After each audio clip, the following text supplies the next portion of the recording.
ఒక వ్యక్తితో స్నేహం చేసే ముందు ఆలోచించాలి. స్నేహం చేయడానికి ముందు అతని గురించి పూర్తిగా తెలుసుకోవాలి. ఒక్కసారి అతనితో ఫ్రెండ్షిప్ మొదలైన తర్వాత ఇంకా ఆలోచించాల్సిన అవకాశమే నీకు లేదు. ఒకవేళ నువ్వు స్నేహం చేస్తున్న వ్యక్తి తప్పులు చేశాడనుకో, లేకపోతే అతనిలో నీకు తప్పులు కనిపిస్తున్నాయనుకో, వాటిని నీకు అవకాశం దొరికితే మార్చడానికి ట్రై చేయాలి. మార్చలేకపోతే మౌనంగా అన్నీ భరిస్తూ రావాలి. ఇదే స్నేహధర్మం. ఇప్పుడు నేను ఈ మాటలు ఎందుకు చెప్తున్నాను అంటే, ఆంధ్రప్రదేశ్లో టీడీపీ జనసేన మధ్య ఒక స్నేహం కుదిరింది. గజం కేవలం 26,000 రూపాయలతో 165 గజాల భూమి కేవలం 52 లక్షలు మాత్రమే.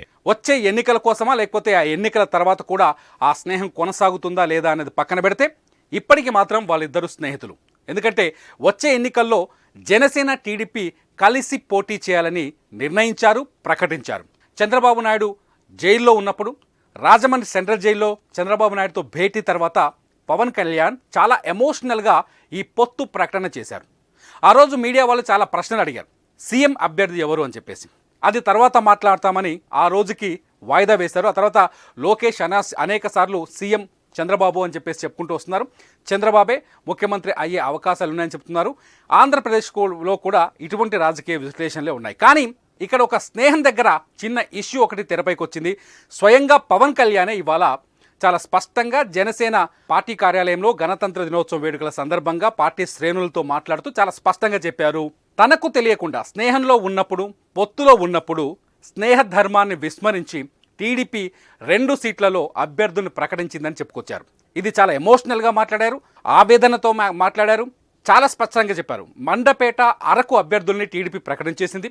ఈ 2 చోట్లలో టీడీపీయే పోటీ చేస్తున్నట్టుగా జనసేనతో మాట్లాడకుండా, జనసేనతో సంప్రదించకుండా ఈ సీట్లను ప్రకటించిందని చెప్పేసి పవన్ కళ్యాణ్ ఇవాళ కామెంట్ చేశారు. ఎందుకంటే తమ పైన ఒత్తిడి ఉందని చెప్పేసి టీడీపీ సమాధానం చెప్తున్నట్టుగా ఫీల్ అయ్యారు పవన్ కళ్యాణ్. ఆ ఒత్తిడి మా పైన కూడా ఉంది అంటున్నారు పవన్ కళ్యాణ్. నిజానికి ఆంధ్రప్రదేశ్లో తెలుగుదేశం జనసేన పొత్తు కుదిరిన తర్వాత ఏ సీటు ఎవరికి, తెలుగుదేశం జనసేనకి ఎన్ని సీట్లు ఇస్తుంది, మాకు ఇన్ని సీట్లు కావాలి, మాకు ఈ సీట్లే కావాలి అనే గొడవ అంతర్గతంగా నడుస్తోంది. అది బయటకు రాకపోయినప్పటికీ జనసేనకి ఎన్ని సీట్లు ఇవ్వబోతుంది టీడీపీ అనేది పెద్ద ప్రశ్నగా కూడా ఉంది.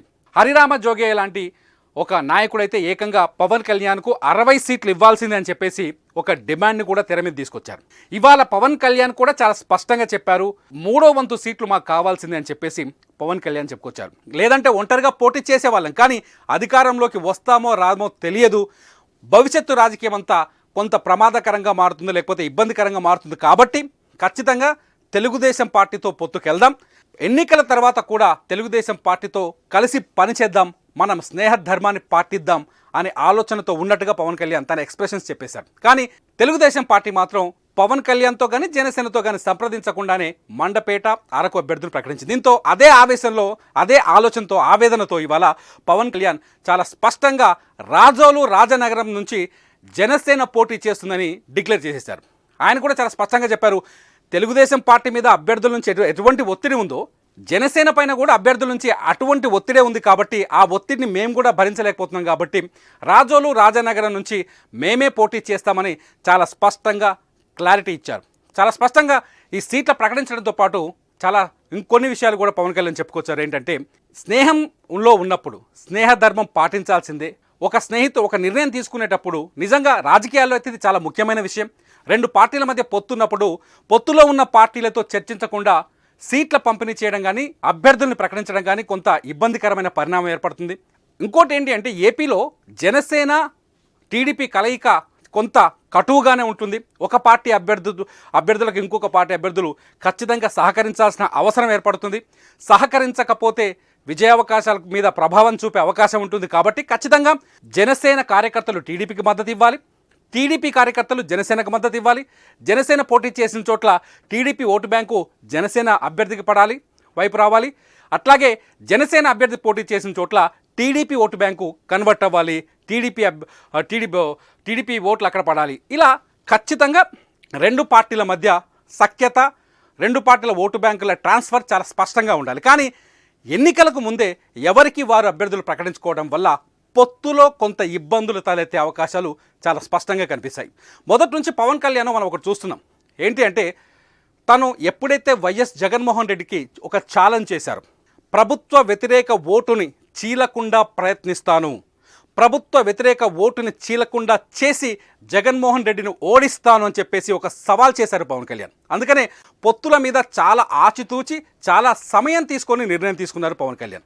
ఇదంతా జరిగింది, పొత్తు ఏర్పడింది. ఇటు బీజేపీతో జనసేన పొత్తులో ఉంది, at the same time Telugu Desam పార్టీతో జనసేన పొత్తులో ఉంది.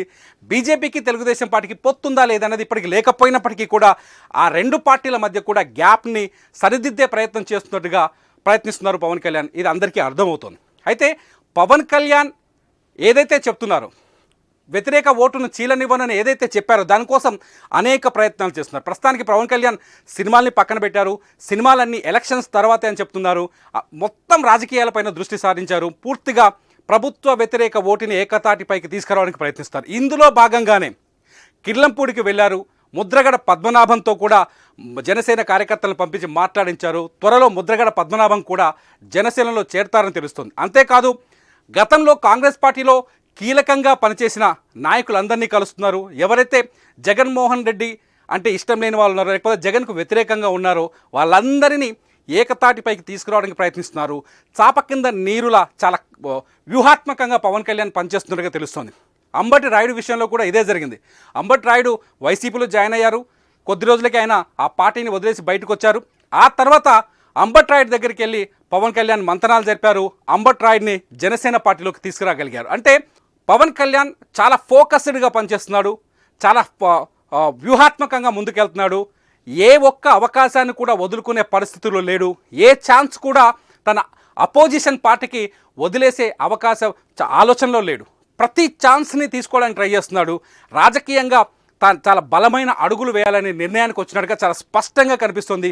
దీంతో పవన్ కళ్యాణ్ నిబద్ధతగా చాలా వ్యూహాత్మకంగా ముందుకెళ్తున్నాడు. ఈ పరిస్థితుల్లో తెలుగుదేశం పార్టీ ఎవరైతే జనసేన పార్టీకి మిత్రులుగా ఉన్నారో తెలుగుదేశం పార్టీ ఇద్దరు అభ్యర్థులను ప్రకటించడంతో కొంత రాజకీయాల్లో కావచ్చు, లేకపోతే మీడియాలో కావచ్చు, లేకపోతే వాళ్ళ అపోజిషన్ వైరి శత్రువులు ఉంటారు కదా, శత్రువులు కావచ్చు, కొంత ఈ పార్టీలో లుకలుకలు వచ్చాయి, ఈ పొత్తులో లుకలుకలు వచ్చాయని మాట్లాడే అవకాశాలు ఎక్కువగా ఉంటాయి. ఎందుకంటే ఒక చిన్న గ్యాప్ వస్తే చాలు దాన్ని మీడియా కానీ లేకపోతే మిగతా వాళ్ళు కానీ ఇంత పెద్దగా చూపిస్తారు చేస్తారు. ఈ రెండు జరుగుతాయి. దీనివల్ల ఆ రెండు పార్టీల మధ్య కుదిరే పొత్తుకు ఇబ్బంది కలిగే అవకాశాలు ఎక్కువగా ఉంటాయి.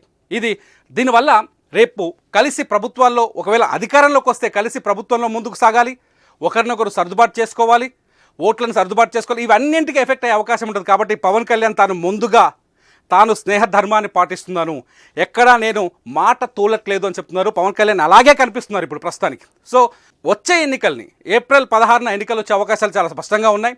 వచ్చే ఎన్నికల్ని చాలా సీరియస్గా తీసుకున్న పవన్ కళ్యాణ్ చాలా సీరియస్గా ముందుకెళ్తున్నారు, వ్యూహాత్మకంగా ముందుకెళ్తున్నారు. గొంగలి పురుగును కూడా ముద్దు పెట్టుకుంటాను అని గతంలో కేసీఆర్ ఎలా చెప్పారో అలాగే పవన్ కళ్యాణ్ ప్రవర్తన కూడా కనిపిస్తోంది.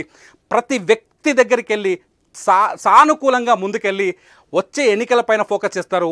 ఓటు బ్యాంకును ఒకటి చేసే ప్రయత్నం చేస్తున్నారు. అభ్యర్థుల్ని నాయకుల్ని ఏకం చేసే ప్రయత్నం చేస్తున్నారు. ఈ తరుణంలో ఇటువంటి చిన్న ఇష్యూ రావటం వల్ల జనసేన టీడీపీ పొత్తు మధ్య ఎంతవరకు ప్రభావం చూపిస్తుంది, ఏం జరగబోతుందనే క్వశ్చన్ మాత్రం వచ్చింది. దీనికి టీడీపీ ఎటువంటి సమాధానం చెప్పబోతుంది, పవన్ కళ్యాణ్ తిరిగి ఎలా రియాక్ట్ అవుతారన్నది ఇప్పుడు ఆసక్తికరంగా మారుతుంది.